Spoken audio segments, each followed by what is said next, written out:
It's the Eric Zane Show podcast with your host, Eric Zane. Thank you, Johnny. Had to get the dogs in view here. That's why the timing was all messed up. I'm all messed up today, let me tell you. Pretty much par for the course. We are coming to you from the Back Alley Comedy Club studio featuring Dwayne Gill and Rebecca Gibson this week at Back Alley Comedy Club in Muskegon, part of Sherman Bowling Center. Some notes. Mike Falazak will be in town, same place, Valentine's weekend, February 14th and 15th. And then Joe DeRosa, very, very funny Joe DeRosa, will be in town February 21st and 22nd. Pretty good chance Joe DeRosa is going to be in studio with me. That'll be fun. I've talked to him on the phone before. Very, very fun guy. He's a fun guy. He's a lot more fun than Ari Shafir, I'll tell you that. You hear that story? We're going to talk about that coming up in just a bit. Okay, let me get right to it. I don't want to make you wait.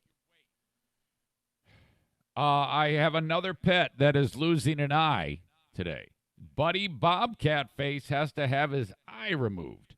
You're thinking, what the hell? That would be, of the 7, we have 4 dogs and 3 cats.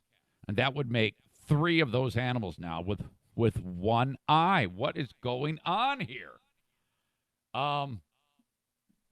Just bad luck, I guess. This is how this unfolded. Let's see. Well, as you know, Lincoln, the cat who has had one eye for some time, there was a day I walked up the steps years ago, and I took one look at him. I go, why is one eye different color than the other? Why is one eye darker than the other? And Diana says, oh, he's always had 2 different colors. I go, no, he hasn't. What are you talking about? I go, I think we should get that checked. No, it's fine. And I go, no, I think we should get it checked. Turns out his eye was actually a cancerous eye. He had eye cancer. What? It's crazy. But, yeah, that thing had to come out. And if I hadn't moved quickly, that would have spread to more vulnerable parts of his body, his brain. He would have been dead. All right, so he's good to go. He's adapted. When we adopted Benny, the one-eyed wonder dog, he showed up on the scene with one eye.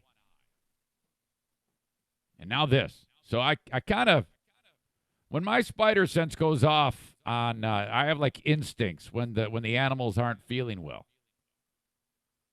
So something was up. In fact, this morning, Bruce here, I took one look at him when I woke him up to go to the restroom and take a dump. And then eat. I took one look at him. I go, he's not feeling well, man. I can tell. Sure enough, he goes poo. He comes in the house and starts barfing. He's got coronavirus. It's like he's throwing up all over the house today. So he's a mess. So yesterday, let's see, today's Thursday. It was Tuesday. I went out and went to go check on, I was in the garage. I go check on Buddy. If you don't know, he stays in the garage. He's an outdoor cat. And in the winter, he stays in my garage, which I leave the heat. I keep it about 60 degrees in there. He's got it made. He's got numerous cat trees. The whole garage is his area. He goes outside to go to the bathroom. He's fed the best of food, water, medicine. I give him all his vaccinations. But this cat is not an inside cat. He has never been an inside cat. And he came with the house, okay? When we moved in, Buddy was here. I was like, oh, God. Because the dude who lived behind us, he moved away, left his cat. So Buddy needed a home. This, of course, is going to come to me. Well, so Buddy is pretty old, I think. I guess I don't know how old he is. We've lived here 10 years, so he's at least 10, so I'm guessing few years older than that. And he has laid waste to the wildlife around here. And the playing field is now going to be evened out because Buddy's getting his eye pulled out of his brain today. And that means he's got, that may affect his vision when he's out murdering squirrels, rabbits, whatever. So, all right. I go into the garage about 2-3 days ago, and he just was so, I thought he was dead. he wasn't moving, and he was sleeping. Now, that's not like him. He's usually pretty jittery. I go, why? What boy? I wonder what's going on with him. So I thought he was dead, and I went to pet him, and he opened up his eyes, and only one eye opened, and the other eye stayed shut. I was like, uh-oh. So then I kind of like got a little closer look, and it was a little goopy, and I thought, I talked about this on the Patreon yesterday, some type of eye infection, no doubt. Then, not yesterday, but the day before, I got a little closer look at it to check on it to see what was up, and it looked a little cloudy, and it was red in spots where it shouldn't be red, and a little bit more goopy. And I was like, oh, this is a concern. I'm going to take him in first thing tomorrow. So yesterday I got done with the podcast, called up. Yeah, I want to bring my cat in. So I put him in the cat bag, go there. He's upset, carrying on. All right, buddy, don't worry. If you're going to go get some eye drops, you'll be good to go. I open up the bag at the vet, and he sticks his head out, and and that eye looks like the eyes of one of the people on The Walking Dead, one of the zombies. It's very cloudy. Something's really wrong. And as soon as I saw him in that bag, I said to myself, I go, that eye's coming out. There's no way that is not an absolute disaster. That is not going to work. Doctor's taking a look at him, and she goes, I don't even think you can see out of it. It's so clouded.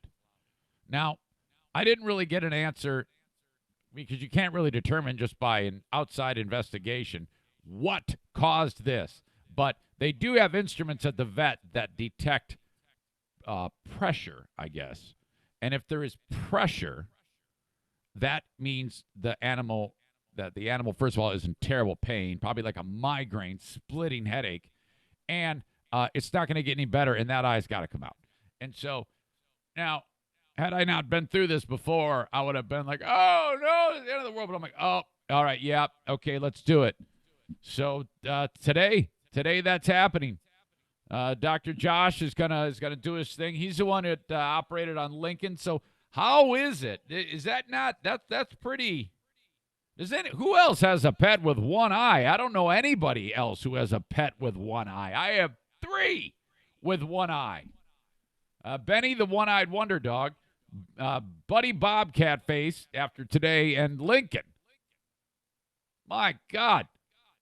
So now what's interesting here is after they finish the procedure, I'm guessing the cat is not going to be able to be outside, right? I mean, first of all, it's going to be a rough couple of days as, you know, the initial, problems that go with the surgery is probably uncomfortable. I don't know. I guess he could be in the garage, but if he ventures outside and gets in a fight with somebody, that's a bad deal. So I'm starting to think we might have to quarantine him in the house. I'll talk to the vet. I'll keep you updated. I know you're concerned with everything associated, all these pets that run around this household. I can't tell you how many times people say, man, well, how is it you have so many pets? It's like, dude, they're pets. They're awesome. Are you kidding me? How can you not have multiple pets? You need to have this. Otherwise, I don't have anybody to talk to. I'm here by myself all day long till 3 o'clock, and I sit there watching the clock, waiting for somebody to come home. This is my gang, man. Check them out. If anything happens to these people, these pets, these people, this is a bad thing. So, all right. Keep you updated on that. As I mentioned, Bruce sick, puking up corona all over the household. Hope he doesn't do it in here. You'll know it if I start to look around. Like, uh-oh. Hopefully he'll go like in a spot where you can't see him puke. Speaking of puking, I did a teaser video last night on Facebook, and I had just finished eating, so I was doing a lot of this. But in the video, Stalkerito, Eagle Eyes, noticed that something, because Madison was in the video with me, a huge spitball flew out of her mouth. I'm going to link that video up. I'll post it on Facebook. He isolated it. He goes, should I do this? I go, yeah, embarrass the hell out of her. It's funny. he actually zoomed in on the spitball and did the rocking back and forth thing of it in and out of her mouth. Hilarious. Thank you, Mike. All right. As you know, the show is a social butterfly show on Instagram. The Mario Flores Lakeshore team of Van Dyke Mortgage brings you my Instagram. Just search Eric Zane Show. The Blue Frost IT Twitter handle, at Eric Zane Show on Twitter. I would appreciate if you follow me on all of these things. This is all very, very important. One by one, we build the audience. And the Irvine's Auto Repair Grand Rapids Hybrid Facebook page. Thank you. That is the Eric Zane Show fan page, facebook.com/Eric Zane fan page. Please, please, please follow. Follow if you will. I'm going to be on another podcast on Sunday, and I want you all to check it out. And I'm really envious of this podcast because it is one of the most techie type shows they have everything on this show that I want this show to be. And I think if I use the South of the Straits show, which is another podcast based in Traverse City, Michigan, if I use them as a template, I can achieve the things that I want to technically on this show. They take phone calls. They have multiple cameras. They stream to multiple platforms. And I'm really excited about being on the show. How I came to come in contact with these guys was from this lady. Fuck you! I'm trying to help you, motherfucker! That's exactly right. She... Get the fuck out of here! Is their show posted this video. You motherfucking accuser! And I found out about it. And, well, first I saw it on the show Reddit page, the asshole-free Reddit page. And that led me to this. And accuser of the fucking brethren, you motherfucker! And so that kind of put me on their path. We encountered each other. We shared some messages, and away we go. The guy who runs the show is a dude named Nate. And Nate is a former radio dude who I talked to him on the phone. He said that he spent considerable time getting his podcast up to the technical place that he wanted it to, and then he launched it in its current form, which means it was great when it started. Now, me, I'm a little different because what I did was just threw an iPhone in front of me and did Facebook Live. And that was it. And I've kind of tried to improve that over time with very small increments of success along the way. When I say that, I mean, like, technically, I am still in 2007, frankly, on this show. It does okay. I mean, there's people that watch it, but it could be a lot better. And I look to the South of the Straits show for that. So he's got a number of people that sit in with him on the show. He brings a lot of the things that appeal to this dude, Nate, is getting various musical acts and bands on his show. Because as him and I discussed, there really isn't an avenue for new and local bands to have a place in radio these days. And we'll probably discuss that on a show. So he started doing shit like that. And it's funny. You know, I think if you liked some of the content on this show, if you like the content on this show, you will like the content on his show. It's a little bit more intense. I think he's younger than I am, so his sensibility is of a certain nature. So it's, you know, I'm a 50-year-old man. He's probably 30. I might be getting that wrong. Real new, nice dude. I almost called him a noose dude. And he's got a lot going for him, so I'm excited to be on the South of the Straits show. That is going to be Sunday evening. And I'm like, he said to me, he goes, hey, yeah, I'm going to be interrupting your Super Bowl. And I'm like, yeah, why are you doing it? Apparently that's the time that they normally do podcasts live. And I like the element of them taking live calls. It's something that I've always wanted to do. And so seeing how he's doing that is going to help our show get to at least a portion, hopefully somewhat closer to the technical level of his show, because they are freaking sweet. Very, very cool. South of the Straits show, 7:30 on Sunday. I want you to watch it on their YouTube channel. That's how you get the show. I'll provide links on my social media so you can check that out. So yeah, and if not, you can always go back and watch it if you are stuck watching the Super Bowl. Which I really haven't been involved in any of the hype leading up to it. You know, I mean, I've been all about the football season this year. I've enjoyed it, and I'm looking forward to the game. I think that everybody's betting on Kansas City because, you got the flashy quarterback and not a lot of the people that were in my neck of the woods. No one really knows a whole lot about San Francisco other than they're pretty damn consistent. And you got a lot of players that I like this Raheem Mostert. This running back is just a bitch, and they've got a great running game in San Francisco. But I am really looking forward to the game. I think Kansas City is favored in it. Should be good. Should be good. All right. Today's got kind of like a weird vibe to it. I don't have as much flexibility to go long on the show or anything like that. I have a funeral to attend.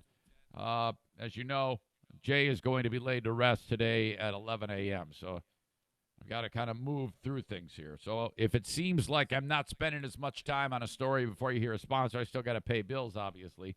Please have patience with me today. I've got a lot to get done, and a time window that is a little bit constrained, but no big deal. We'll get through it. Case in point.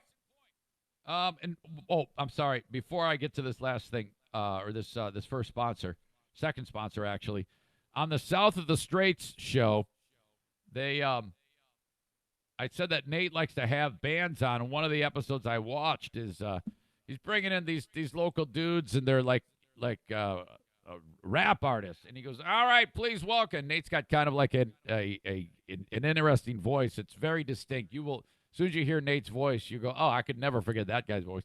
And Nate goes, "All right, here we go. Please welcome the band House of Cancer." I'm like, what? The band is known as House of Cancer. Holy shit. And he goes, "How the hell did you get the name House of Cancer?" And the dude goes, "Well, our house when we were growing up had a lot of black mold." And I'm like, that's fucking great. So, yeah, go ahead. Follow the rap group House of Cancer today. Very fun. All right. Okay, so I told you about buddies losing an eye. Here we go. Now I'm going to tell you about the Mario Flores and his Lakeshore team of Van Dyke Mortgage. All right, 231-332-8500. Make sure I got that right.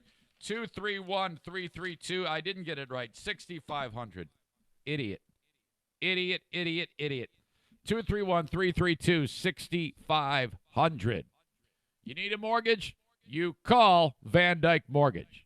If you're like, well, yeah, I'm looking to get some money out of my house. I need a refi. That's who you call. You're buying a home. You want to make sure you can get the that you know how much house you can get before you can even start looking at a house. Call on my friends at Van Dyke Mortgage. You're thinking, I can't get a house. My credit's in the shitter. I have no chance of getting a house. Call Van Dyke Mortgage. Each and every one of you, Mario gets to know you. He has been in certain situations in the past that has made him an expert on this. He knows what you're going through no matter what stage of life that you are in, okay? Reach out to my friends at the Mario Flores Lakeshore team of Van Dyke Mortgage, 231-332-6500. And it's very important that you focus on the Mario Flores Lakeshore team of Van Dyke Mortgage, because Van Dyke Mortgage is a terrific entity that's everywhere in the United States, okay? The guy who created Van Dyke Mortgage is from right here in West Michigan. But he his business model has places all across the U.S. using that name. It's one big umbrella. And I'm telling you, of all of those, the one you want to call, whether you're in Grand Rapids, Lansing, Muskegon, Kalamazoo, way up north, is the Mario Flores Lakeshore team of Van Dyke Mortgage. 231-332-6500. Damn it, I did not tease for you the Ari Shaffir story. Are you familiar with comedian Ari Shaffir? All right. He is he's funny. I always thought he was great. He's got a podcast that I like, and one in particular I listened to of Ari's podcast was one with comedian Miss Pat, who I love Miss Pat. And Ari and Miss Pat, they got along great and did a terrific podcast that I listened to not that long ago, I guess. And the dude's funny, and his comedy is as biting as anybody's. But man, I don't know. Kobe Bryant died, and I've talked about this many times. How I was amazed at how much no one really went down the road of talking about the rape trial, the 2003 incident in the hotel room in Colorado. She said he raped her. He said, no, this was a consensual sexual act. It was a adulterous affair, but I didn't rape anybody. And so time passed. She ends up dropping the charges, as I think I remember this, but there was a lot of very salacious details that went into this. And, who knows? I don't know what happened there, okay? She did sue him in a civil court. It was settled out of court. I don't know any of the particulars of that. I can only go with what I know. And with what I know right now is I'm not going to assume anything about anyone, okay? But my point earlier in the week was a lot of people do assume. Thus, I was amazed at how the canonization of Kobe Bryant was taking place, and I don't have a problem with that at all. I don't have a problem with anything. It is what it is, and I was more impressed with how time plus good behavior and excellent athletic ability means you can escape something like this. And in this day and age where this whole Me Too thing, I was expecting to hear more backlash about and terrible things said about Kobe Bryant, but I didn't hear anything. So I was like, wow.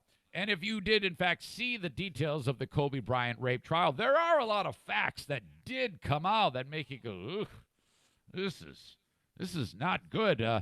We're going to hear some terrible things said about Kobe now since he's on the forefront of everybody's brain.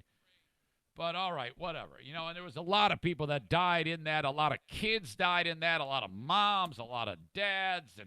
And so this was the worst of the worst. So I didn't really expect anything more. And then I heard that Ari Shaffir went crazy. And this happened 4 hours after Bryant was dead. Shaffir, it happened to be in Charlotte, North Carolina. I don't know, for a gig or whatever. And with the basketball team's stadium behind him, he does a Facebook or a video, a selfie video of him, and this is what he said. I know there's always a lot of hate, pain in the world, and there's always a bunch of terrible stories. And every once in a while, there's a good story. Good story comes out. The guy who got away with rape got his today.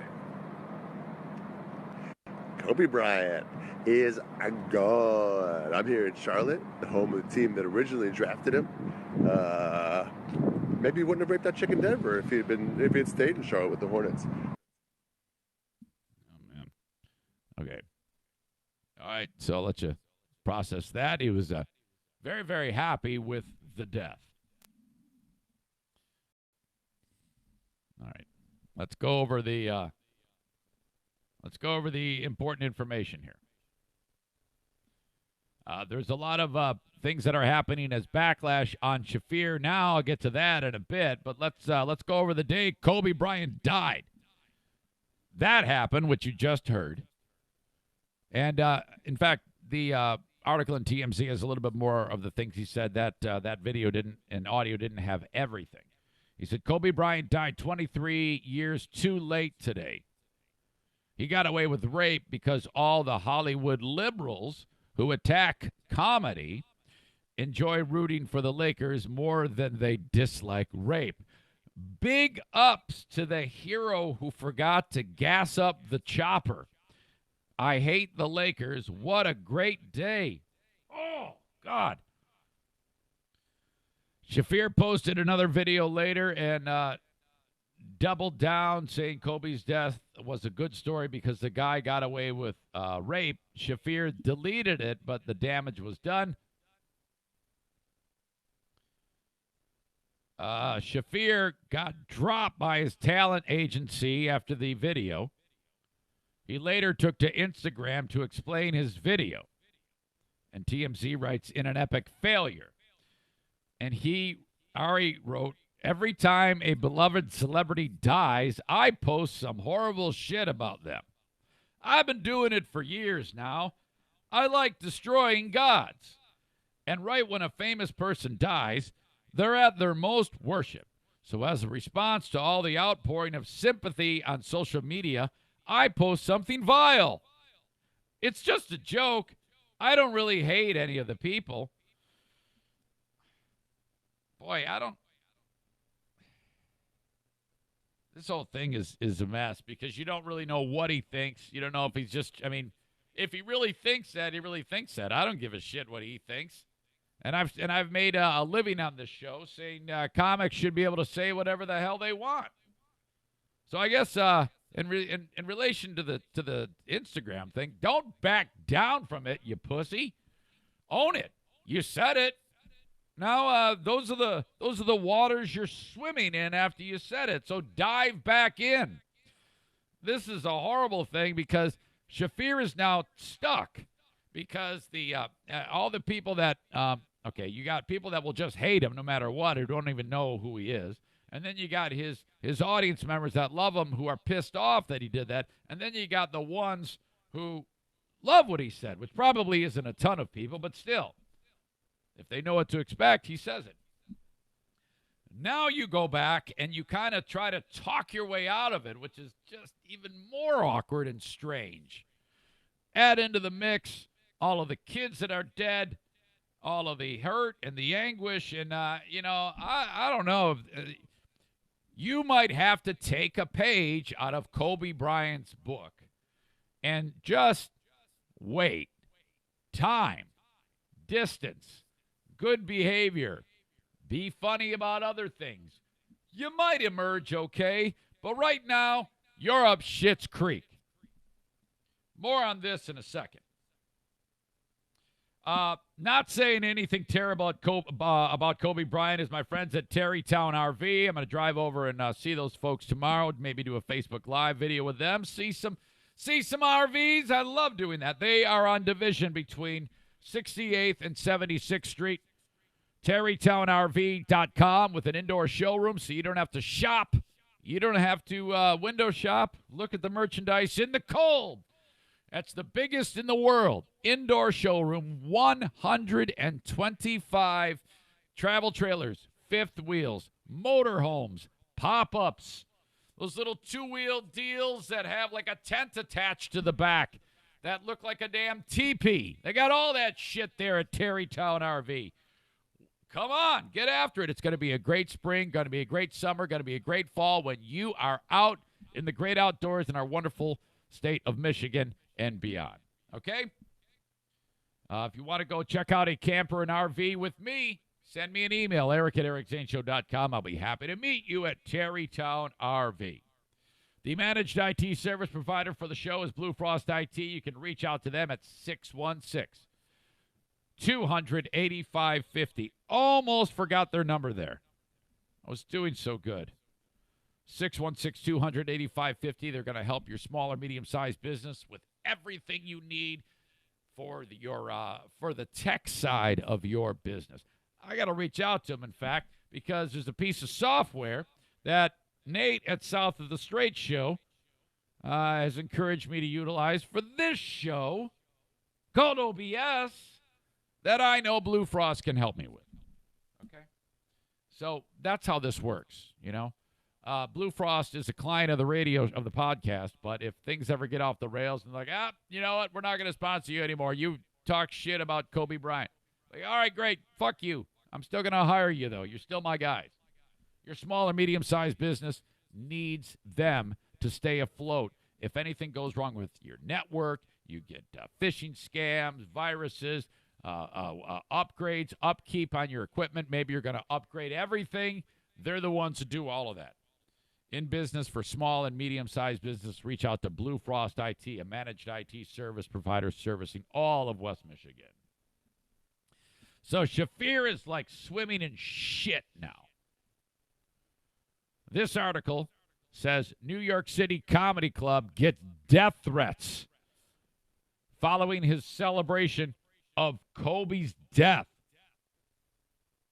The comedian who openly celebrated Kobe Bryant's death is triggering a wave of threats aimed at the club that he was supposed to perform, forcing cancellations. Law enforcement tells TMZ Ari Shafir was scheduled to do stand-up at the New York Comedy Club Tuesday night for a 9:15 spot. But the club was forced to call the cops after getting multiple phoned-in threats. Sources say someone called threatening to shoot up the joint because the comedian scheduled to perform there made a vile joke about Kobe. The caller didn't mention Shafir by name, but it's no secret he did stir anger. He stirred a bunch of anger with all of that. Shows were canceled by the club due to numerous threatening calls. Boy, the thing about Ari's joke, and I don't even like to call it a joke because there was nothing really jokey about it. The only thing I thought that could have been thought to be a funny line was props to the guy who forgot to gas up the chopper. But man, I don't know. I don't know if that's. I mean, if you're in the business to appeal to people and you know, make them laugh and have a good time, I don't know if that's doing it. Read the freaking room. I wonder, and you know he's shitting a brick because he went back and tried to take it back. But there's no taking that back. Lots of comments. I think I looked at some of these earlier, and it didn't take long before it was anti-Semitic. This person says, he's funny. Another one says, consider the death threats against you another joke then. Enjoy the funny feeling of looking over your shoulder for years to come. That's hilarious.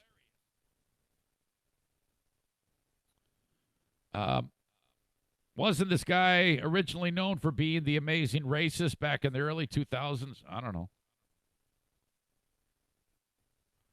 This person wrote literally, who? Kobe will be remembered. You'll be forgotten after these 15 minutes dry up. Go back to being irrelevant. All right. Karma is a bitch, says poster named Trump Eats Dick. Yeah, this is a bad place to be. The comments on a TMZ article. Yikes. All right.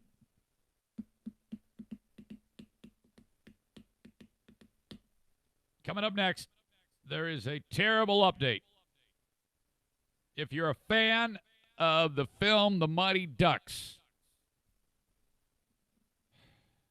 one of the stars of that, wow, seriously, has to be in the sights for maybe like a death pool. You're not going to believe this.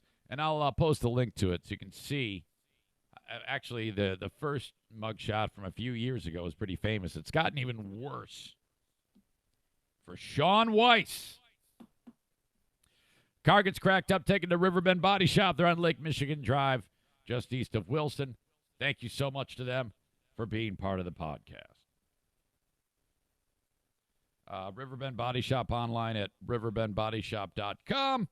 Please mention the show when you go to see them. Hey, when we get together for parties in the show downtown, we go to Pepino's. I want to thank them for hosting the last one. They were great. Pepino's downtown. So you go to a Griffins game, you go to a concert, whatever it may be. Go to Pepino's after. Mention that I sent you. So the dude who played the goalie, Sean Weiss, he played the part of Greg Goldberg. Now, God, I take a look at the images of him. First of all, when he was a kid, you remember the dumpy goalie on the Mighty Ducks, and I mean, he's a kid. He looks great. He's every kid. He grows up to be a handsome young actor. And somewhere down the road, this is the quintessential Faces of Meth. You remember that the website Faces of Meth? You see people, the before and after picture, what it does to you. Now the guy is 41 years old, and I no exaggeration, he looks to be about 75 or 80. It's that grotesque. This is so sad. He had a mugshot a few years ago that went viral, but he only looked about 60 then. Now, I mean, seriously. And he was picked up again, arrested, breaking into a car while high on meth. Jesus. 41 years old, arrested again, this time for suspicion of residential burglary and being under the influence of meth. According to the cops in California, Weiss was picked up on Sunday at 7 a.m. A homeowner called to report a crime in progress, saying an unknown man broke into a car parked in the garage. Police show up. They enter the garage. They find the guy.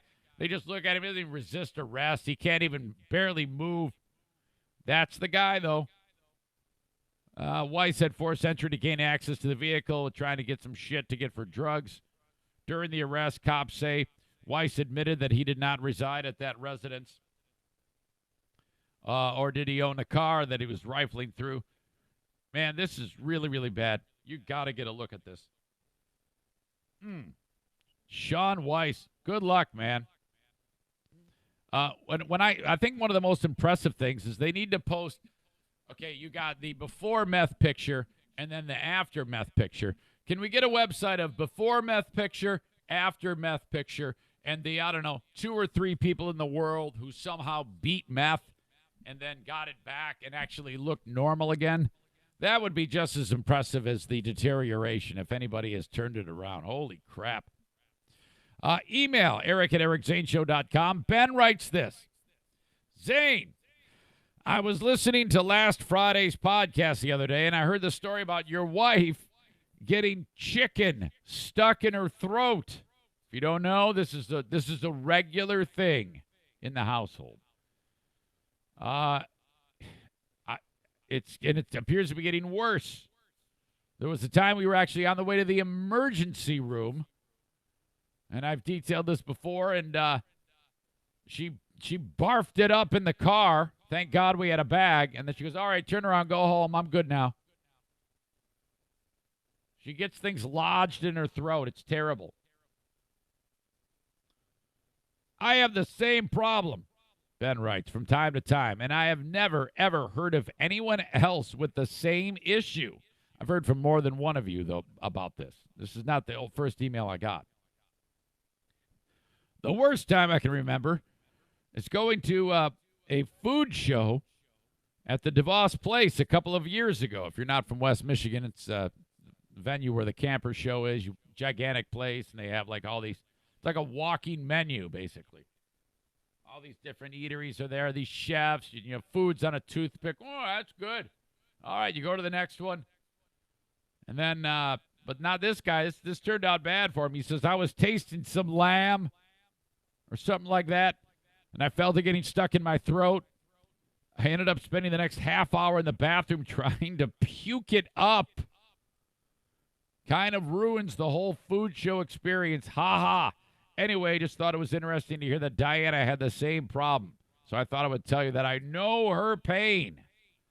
She'll be sitting there, and we'll all be at the dinner table, and whatever, it can be steak, pork chops, chicken, hamburger, doesn't matter what it is. Usually it's meat. Meat gets lodged in her throat. No stupid jokes, Dean. And then all of a sudden she'll stop, and she'll just sit there like this, staring blankly, eyes glassed over. And then we notice she's not talking anymore because she's always talking. And then Jack usually says, are you stuck? Which means, is there food stuck in your throat?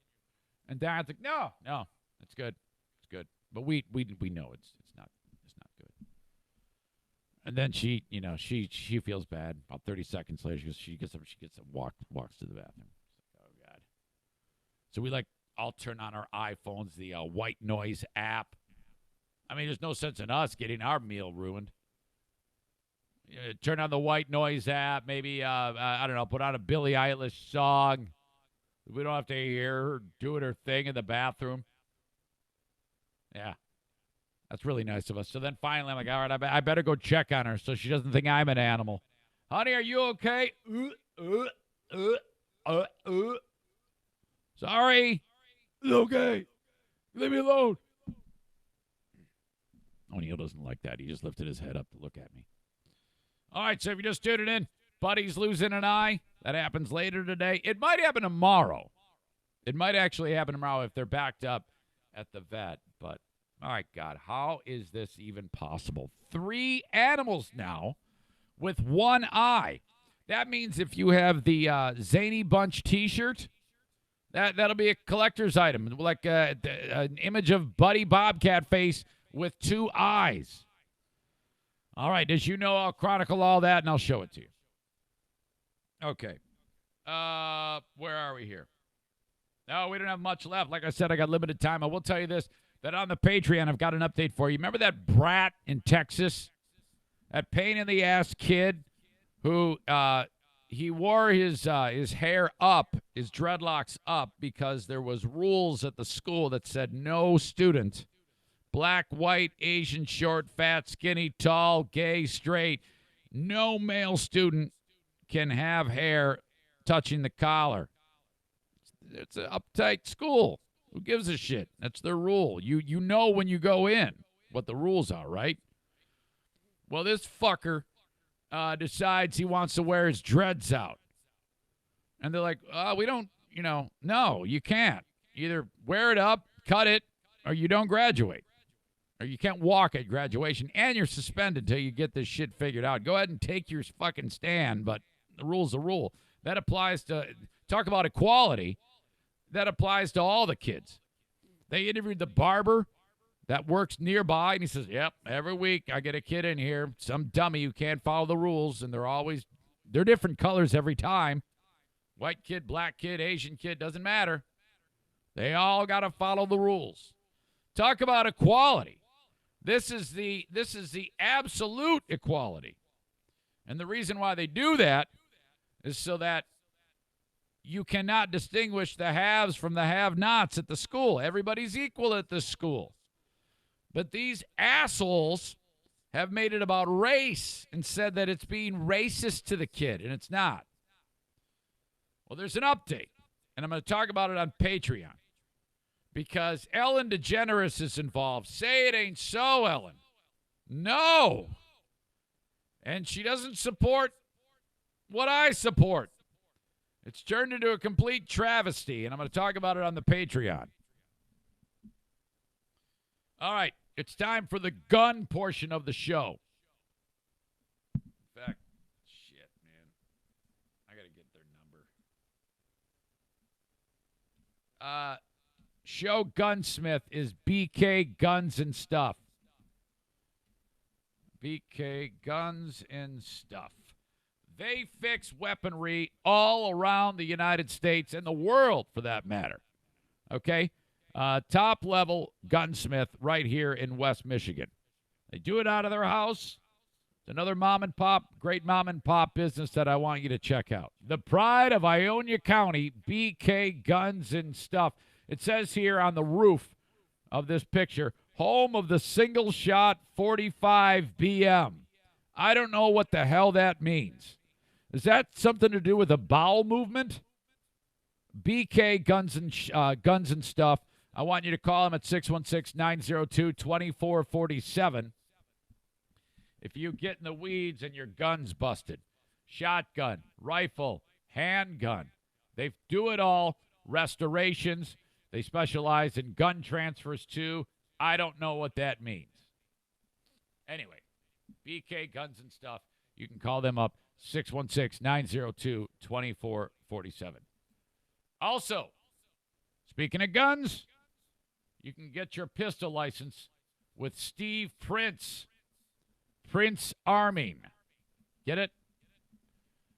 He teaches CPL classes so that you can get the right certification to get your pistol. And if you've been waiting on this, now is the time to get on it. We got another CPL class going on March 7th. That's a Saturday morning. If you've always wanted to carry your pistol concealed, you need to take this class first. You don't even need to own a handgun to take the class. Once you get the certification, though, you can then go to your county and get your CPL. They're going to fingerprint you. They're going to do a thorough background check. You're going to give them $100, and then you're good to go. The class costs $125. More information, if you want to sign up, you can call this number, 616-204-1705, or just click on their logo at ericzaneshow.com. It'll take you to their Facebook page. You get more info there. All right, so I'm going to do the Patreon, and then I got to go to the funeral. We're going to lay Jay to rest. I got a chance to talk to Lisa yesterday. She really appreciates all the thoughts and well wishes. I talked to two of Jay's lovely daughters. I talked to Jay's brother and his sister-in-law. I saw my friends from the Whitecaps, Jim Jarecki and Dan Hasty. It was good seeing them all, and it was just I don't know, man. Visitations are always, I just struggle with this stuff. So today is the day, 11 a.m., all the best to the family and friends that are there, or that will be there. And that's where we're going to leave this, man. Like I said, I'm a little lean today because I got to be over there. So thank you for your patience.